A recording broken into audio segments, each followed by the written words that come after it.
What's going on, everybody? It's Stop Bets checking back in. We have the man of the hour last week nailing the outright winner. If you guys tuned in, you knew he was on him pretty heavily, him and Kevin Streelman, because he checked off all of the boxes. How are we feeling tonight? A teaser as we prepare for the Waste Management Open, one of my favorite tournaments of the year. Yeah, man, I'm feeling good coming off the first outright of the year. You know, we did the model on a stream last week, and he was number one in 125 to 150 out, and he delivered, man.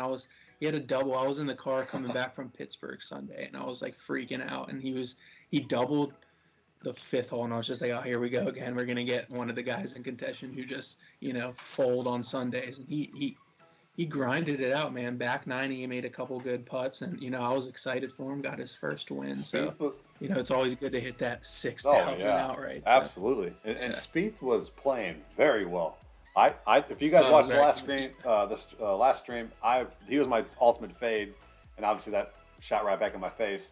But if it was a Friday cut, he wouldn't have hit it. But obviously Saturday was the cut. He shot like -9, and I thought he had it in the bag.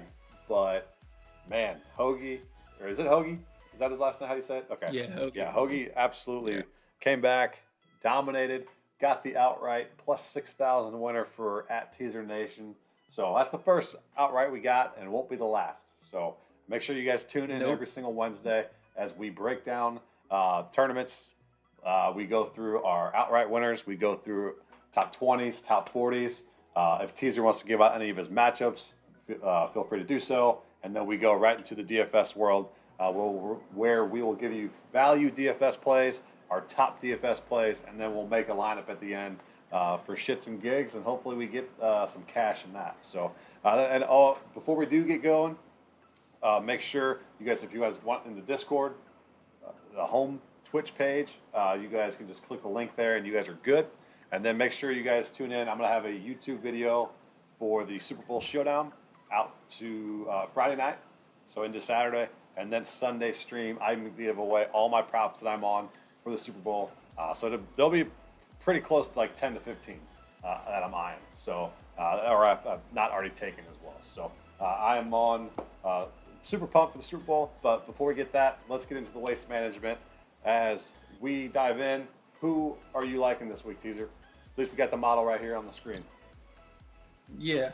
I mean, I'm sure everyone loves this tournament if anyone's in here. But yeah, it's one of the best all year. Besides, the Masters for me and the other majors. But yeah, it's a easy course for them, kind of. But there's a lot of trouble off the tee, 7,200 yards and a par 71. And then the greens are like weird. They're like Bermuda with some POA in them. It's like all this like different type of grass. I'm not going to get into that, but yeah. So for me, driving distance isn't that big of a difference here because there's a lot of rollout on this course, being in the desert, Arizona. So a lot of people are hitting it over 300 here, so that's not a big difference. But yeah, just a couple outrights that I'll throw out here now. I'm going to be on Vic this week, Hovland.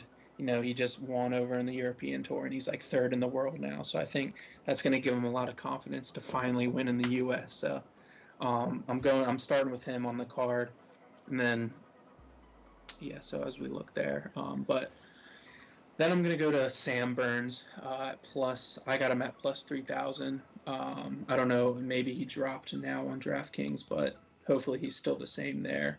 But he usually plays good at. This isn't really like a birdie fest. It's kind of in between. I don't know if it's going to reach the 20 under mark, but I think he's going to go low one day and be in contention like he usually does. And then I'm going to go with Corey Connors. I was on him once this year already, kind of straight away since he kind of screwed me over there with his putting. But I think he's a little low key this week. No one's really on him. I think if he gets the putter going, has one of those weeks, I think he's going to be in contention. And then I'm going to go with one long shot. They call him Mr. TPC. KH Lee. He only plays good on TPC courses. You name it, you can build a course that says TPC. He's going to play it well. But anywhere else, he's just subpar, average guy. But you put the word TPC in it, he's going to play well. I think he's finished tied second last year Yeah, he kills. It's crazy. Damn. Yeah, he So I was think second last year to Brooks yeah, Kepka, who won. So yeah, we can take a look at that real quick at the past results. So last year we had Kepka, KH Lee, Xander, Carlos Ortiz, Spieth, Streaker, or Stricker, sorry. And then, yeah, Neesmith, Andrew Putnam, Scheffler, Hahn, Louis. So a lot of guys in the top 10 there that we are probably going to be targeting on the show today. But no, I'm 100% with you here on Corey Connors. He's going to be my favorite play on DFS. He's probably going to be one guy that I build around. And from there, I'm looking at guys that hit quality ball striking and they have a great approach game. So I was off of Spieth last week. I'm going to put him in the player pool this week, and I like him a lot for DFS. So probably going to be building around Corey Connors and Spieth for me, and then I'm gonna have Justin Thomas. I'm not going to bet on Justin Thomas, but I think he's a solid, obviously one of the best golfers in the world. So I'm fading. I'm not going to have much Rahm whatsoever. I'm probably going to be underweight of the field. I think he's close to like another 25% owned, maybe be a 30% owned. But I'm gonna ultimately be underweight on John Rahm, and maybe go a little bit more with Justin Thomas and Spieth and Corey Connors and see where it lands. I was on Xander heavily, and I still have an outright on him, so I'll give that out. I got Xander for an outright at plus 2,000, but Teaser told me just before we got on stream that his caddy has COVID and is out. So that sucks. We'll see how he responds. But that is an outright that I got for you guys. That's Xander plus 2,000. Joey Pipes, what's up, buddy? He says, love Burns, great play. So you and Teaser are on the same line there. I'll have Burns on the DFS player pool, but I'm not going to have any outrights on him as well. So you got any placements that you're on this week? yeah. I'm kind of targeting top 40s this week, just like great value top 40s type plays. I'm starting obviously with KH Lee. I already talked about him. That should hit pretty easily with his TBC record, but you never know. He's kind of an inconsistent player, and then I'm going a big shot top 40 James Hahn at plus 260. He hasn't really been in great form. I think, let me double check. Yeah, I mean, his history here is great. It's kind of just a pick for the course history, which is kind of key at this place. I think he finished 10th last year, 25th, 11th, 17th, 16th, and then a miscut. So he's been really good here. Some guys, I don't know what it is. They just love like the crowd and the atmosphere. So I think that's kind of plays a key role. And then I'm top 40. I love this guy this week, Aaron Wise. He's plus 100 top 40, which is, I think, great value. I think he's I know a lot of people are on him, but even in DFS, he's only 7.1K, which is pretty crazy to me. And then I'm going to go Andrew Putnam. I'm going to kind of ride the hot hand. He had a great week last week, and then he also has some great finishes here. So those are a couple guys I've been targeting. And then top 20, Sam Burns. I like him a lot, and then this is just because I have to ride it, and I know he's not going to get a Seamus power because he has the top 20 streak, but I'm sure he'll end it this week. That's my guy. I've been on Seamus, I think, every single week, and this week I'm not. So I hope that doesn't be much. Man, yeah, he's been pretty much money. I could not believe those first 2 rounds at Pebble was like he was throwing darts every single second of the day, but I think it caught up to him because he did get pretty lucky. He had a couple just shots that were like kind of short. They had a lucky bounce out of the rough, and then goes 5 feet from the hole. So I could see that, but I think he should have won that. He just kind of shit the bed down on Saturday and Sunday. Yeah, Saturday was rough. Real bad. So I'll give out a couple top 20s and top 40s here, and then I got a lot of value plays for DFS. This is kind of a wide open tournament, I think, so you guys can get a little bit more crazy with your player pool. You can have the stars and scrubs approach this week, I think, for sure. Joey Pipes first says, thoughts on Answer, loves fast greens. I love Answer. I think I'm not on him, but I'm actually playing him over Gooch in a tourney matchup. I was going to save that for later, but yeah, I think he's really low key this week. He's only 7.9K on DFS as well, so I agree with that. He loves the fast greens. That's what I was going to kind of get into with him. He's not really like in great form as he was last year, but yeah, I like him this week. And then the Han collapse last year, hole 15, man. That was rough. That was rough. He had it in the Yeah, bags. yeah. I'm a big fan of Answer. I think he's mispriced on DFS as well. I think he's only like 7,900, so he's a pretty good value play there. But yeah, I would not oppose to playing Answer this week whatsoever. And then so I just filtered this model by strokes gained approach wise, and this is probably where I'm gonna pick apart who I want to play and who I'm probably going to be off of if they're not good in this particular category. Because I think the approach is huge at this particular course. Sometimes they hide the pins between bunkers and on ridges of the green, stuff like that. So Berger at the top of this list scares the piss out of me because he's hurt, but Yeah. I've been reading a bunch of articles, and he says that it was precautionary for his back. He feels good and confident. Play him in DFS and bet him at your own risk. You know, if you're going to throw an outright on him, I think he's plus 2,500. You know, go small, and if you do have him in DFS, you know, make sure that you know he could potentially withdraw at any moment. So just tread lightly there. But then it has Russell Henley. This is one that matches a bunch of models here with Teaser and a couple of other sites that we go through. So Russell Henley for sure is a good bet here this weekend. Keegan Bradley, didn't look at him much for this particular setup here. But then you got Justin Thomas below him, Taylor Gooch, Louis Oosthuizen, Victor Hovland, you know, Reeve, Rahm, Grillo, Russell Knox, Matsuyama. You know, Matsuyama absolutely loves this course. So he's going to be one of my outrights that I throw out there as a plus 1,200. But yeah, as you guys can see, the approach is huge at this particular course. So target a lot of these guys that you guys see on the screen here. I would not be surprised if one of these guys win the whole thing. What do you think, Teaser? Yeah. Yeah, like you were saying, I think approach, and then as you can see there, a lot of the guys with the big approach, they're putters, and this is kind of a course where it kind of doesn't matter about good putters. Like I think Matsuyama won 2 years in a row. He's never been like a career best putter. I think Bubba Watson won here. He hasn't been the greatest putter. So I filter between par 4, 450 to 500 because I think there's 7 to 8 par 4s that fall in that category, which is going to be huge. What was that, 450 to 500 you said? Let me. Yeah, 450 to 500. Right, I'll filter that. Yep. You see Oosthuizen there. I mean, I'm not on Oosthuizen this week. I want to see how he plays going into the season. He hasn't played yet. You see Adam Scott there. He's played, I think, in Europe a couple times, but I don't trust him yet. I want to see like what form he's in. And then Bubba Watson, he's a really big sleeper this week. I think he played the Saudi last week, or Saudi, whatever you say. But yeah, and then and then Joey Pipe says shitty putter equals Connor's week, and hence why both me and Dot are on it. Exactly. Yep.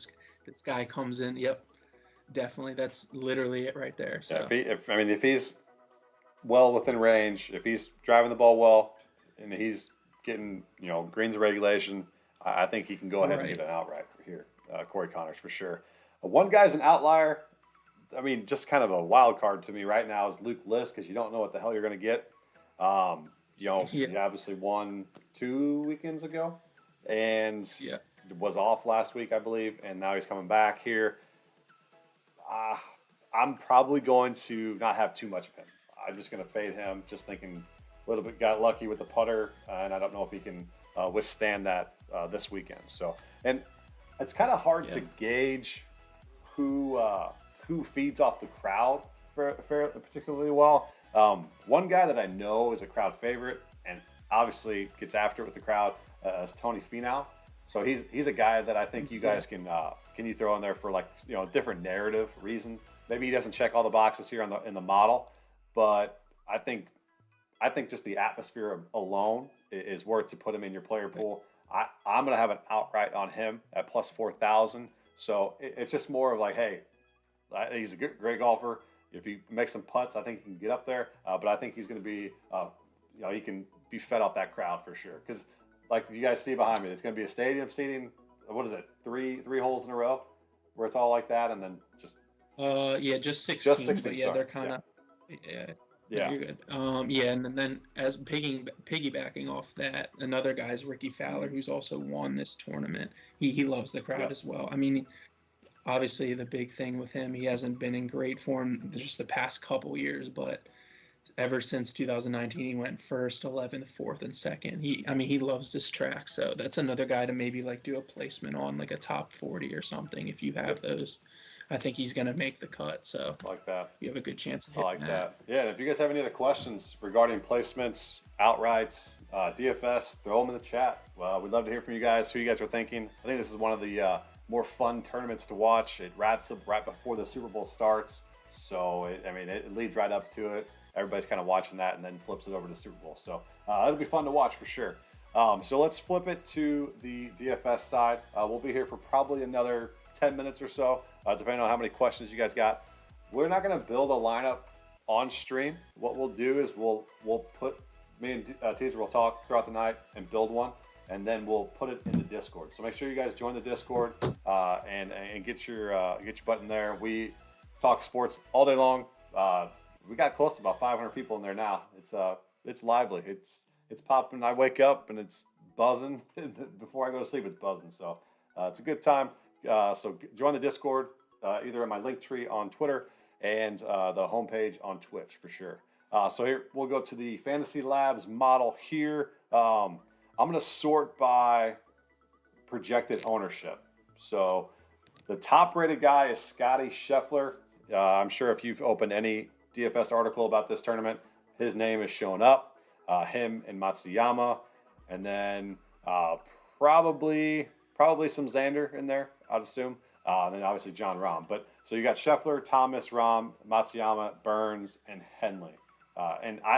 Me and Teaser are a big fan of Henley this week. He checks a lot of the boxes. And then we are also on Corey Connors. Those guys, 8,300, 8,200, they open up a lot of opportunities for you to get a little bit more balanced play. So if you don't want to do the star scrub ordeal where you throw Thomas and Rahm and you kind of put some 6,000 guys in there, you could definitely go the even build, which with Henley and Connors and maybe Jordan Spieth at 9,900 or something, or a Power at 8,400, and get a little bit more balanced build. So my top value play of the week is going to be Aaron Wise. He checks a lot of my boxes here. I'm going to see what his ownership is 9 to 12, but at 7,100, I'm okay with that. Him and Adam Hadwin. So both of them have really, really good course history, and they are hitting the ball, striking the ball very well over the past couple weeks or so. So remember, ball striking and approach are huge here. So Hadwin at 6,900, he's about to be 5 or 8%. And then we have Aaron Wise at 12%, so about 7 to 12%. So those are my two big, sleepers or value plays. I think it opens up a lot of salary relief for you guys. Who are you liking this week for DFS? Teaser. Yeah, just to start off, I just hate how Scheffler's loved this week. I love the dude. I like him as a player, but it just makes me so mad. Everyone wants to be on his first win. It's just ruining him, man. Because he's not going to get it until... The cool thing about the Fantasy Labs, before I'll butt in real quick, they have a buzz meter. So it condenses from 1 to 10 and pretty much shows all of our articles and all of the websites, and it shows how many times it's just kind of a scale of how many times they've are searched or whatnot or mentioned, and he's got a buzz of 10. So should be over. Yeah. So next one 6.3 with Thomas. The 10. If you look at any DFS article, it's Scotty Scheffler. So that's the reason why he's most popular and gets after it there. So yeah, go ahead with what you got on DFS lane though. Yeah, kind of pivot at the top, but he's still going to be highly owned. I think 17% you said was Hovland. I would start my lineup with him. I think he's going to have a top 10 finish this week, maybe even win it. I just love him this week. I think he's playing with a lot of confidence coming off like a European win. I think he's going to take a big step this year, even more. Um, and then I agree with you on Aaron Wise, as do a lot of other people. But I think he had a 4 putt and a 5 putt here last Yeah. year, but he's gotten progressively better um, putting wise last year. And then I like KH Lee, Mr. TPC. You can get him at I think Let's see. 7.1K. If you get like a top 20 out of him, that's pretty solid for some down the list kind of guy. And then what amazes me is Abe Answer at 7.9. I just don't get that still. I really don't. Um, which kind of just stuck out to me. I mean, he hasn't been, like I said, in great form, but I'm going to take him at 7.9 any day of the week. So that's another guy. So those are the couple ones I was looking at. And then obviously we agree on Connors and then Sam Burns as well for me. Perfect. So, Yep. Yeah. Answer. I think he's mispriced. If you played him early on in the season at Sony or American Express, he's 97. like 9.8. Yeah, 97, 9.2, and now he doesn't Yeah. play for a couple weeks, and now he's 7.9. So a Right, very right. steep decline there, which opens your eyes a little bit. So yeah, I like that misprice here with Answer. And Joey Pipes says just saw an updated projection of Cantlay at 10%. Wolf needs some of that. I'm not opposed to that. He's obviously not 40%, 50% like he was last week. I thought he had it in the bag. He was looking sharp, sharp, sharp, and then he just shit the bed down the back Yeah. nine of the last on Sunday, and ended up, I think, was he top 10? I think, but he wasn't. I don't think he got top 5. But was he top 5? Yeah, it was close. I think he did get Yeah, top 5, but yeah, he was struggling. he just fell apart. He was chunking iron Yeah. shots. I was like, what is he It doing? was Yeah. kind of hard to watch, but no, I'm with Joey there at 10%.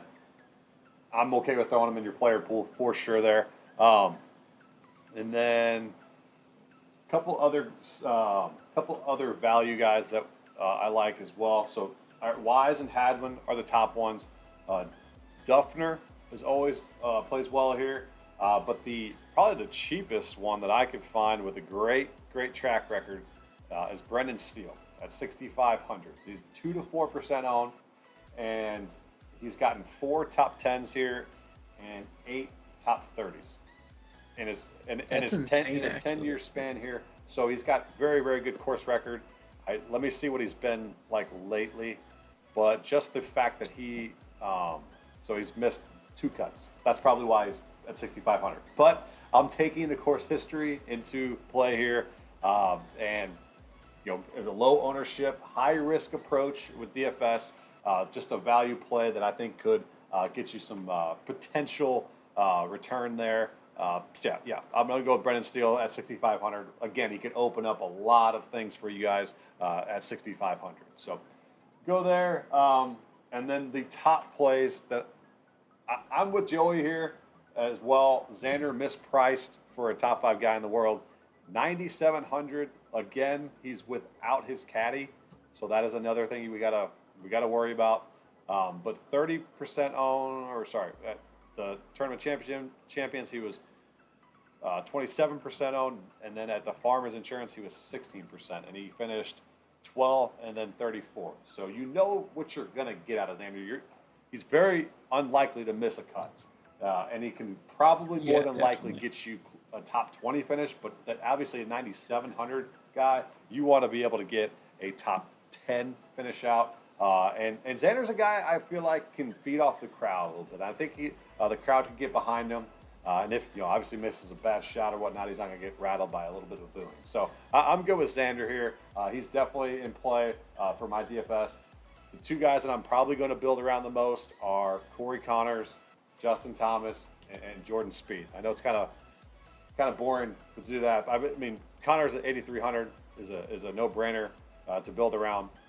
And then Spieth, what he did last week, showed me a lot with the approach. And then Justin Thomas being one of the best golfers in the world at 11,000, second highest salary. So if you are going to play Justin Thomas, maybe go with somebody like Brendan Steele, like Adam Hadwin, or Aaron Wise to pair him with, so you have a little bit more to go with. So, and then also Tony Finau. Finau, let's put him up. So 8,900, and he's only 5 to 8% projected. I want to say that's going to be more towards the latter, 8 to 10. But if you do get 5% with Tony Finau, I think that's a pretty good steal as well. I don't know what his course history is here, but I just think he's a guy that. I can check it. Yeah, check that real quick for us. But I mean, he's not someone that's in like great form. He was 19th, 40, and then he missed a cut at Farmers. When I was on him heavily, he was 25% owned, so I was a sucker for that one. But no, I'm good with Tony. I'm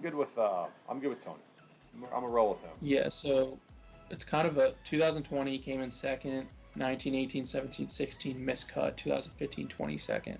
20. So Okay. and then the big difference is tee to green. So that's obviously a huge thing here with a lot of hazards. Yeah. But yeah, it's kind of a mixed bag with him. But yeah, it's Tony Finau though. I mean, he can break out. He's a top-notch player, so he can always get hot. Yeah. So. Oh yeah, for sure. And Joey says, be careful. Report of him shooting a 59 in a practice round. He did that last year, and he sucked in the tournament. I guess so that's about Finau. So maybe he learned his lesson. Maybe he knows what the hell to do now and absolutely goes out and smashes it. So let us know if you guys have any other questions. We'll wrap up here stay here for about another minute or so. And then if you guys do have any additional questions, jump in the Discord or DM either one at Teaser or at DotBets. So you had the one and done. You had to pick one guy to win this tournament. Who you got? Yeah. If I'm going one and done, oh man, I'm gonna go. I don't want to be like. I kind of want to be bold. I don't know if this is bold. I guess it's on the horizon of it, but I would say I'm gonna go Corey Connors. Nice. My one and done would be Tony Finau. That'd be my one and done. I think I like that. So he's going to miss the cut. Yeah. No, he's just the one guy that just keeps sticking out to me. Plus 4,000 outright. Too much value there. I'm gonna have, like I said, I got Xander at plus 2,000. I'm okay with either one of those guys if you're in a one and done, but I'm gonna stick with Finau and hope that 59 in a practice round translates to the actual tournament this year. So, right. Any final thoughts you got for us? Any final advice for any bettors out there? Yeah, no, I would just say, well, actually, one more thing. If we're talking about, I do like that Finau line you were saying at 4,000. That's a little high for him. And then another guy I was looking at, I don't think he wins it, but Abe Answer at plus 6,500. That's just kind of an outrageous price on him. They have Adam Scott, Billy Horschel, Fitzpatrick in front of him, which should never happen. Harold Varner in front of Abe Answer. So that's probably because he won last week, Varner in the Saudi. But I mean, it's just a little disrespectful to Answer in my opinion. But I don't know if he wins it. But that's a crazy price if you want to take a little shot at that. But Harold Varner is Joey Pipes' guy, so you better not talk any shit on him. I know, yeah, that's why I didn't want to know in the Discord. He gets protective about him.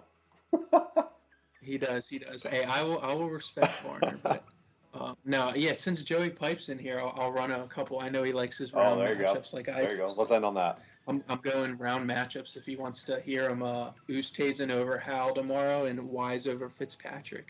If you like those, put a W in the chat for me. He just commented and said Fitzpatrick is a sneaky GPP play.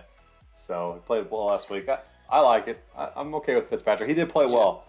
Because I think it was just coming into the I think it was his first tournament of the year, so that's why I was kind of skeptical. But I like him this week as well. Not bad. Yeah. So I have a thing with.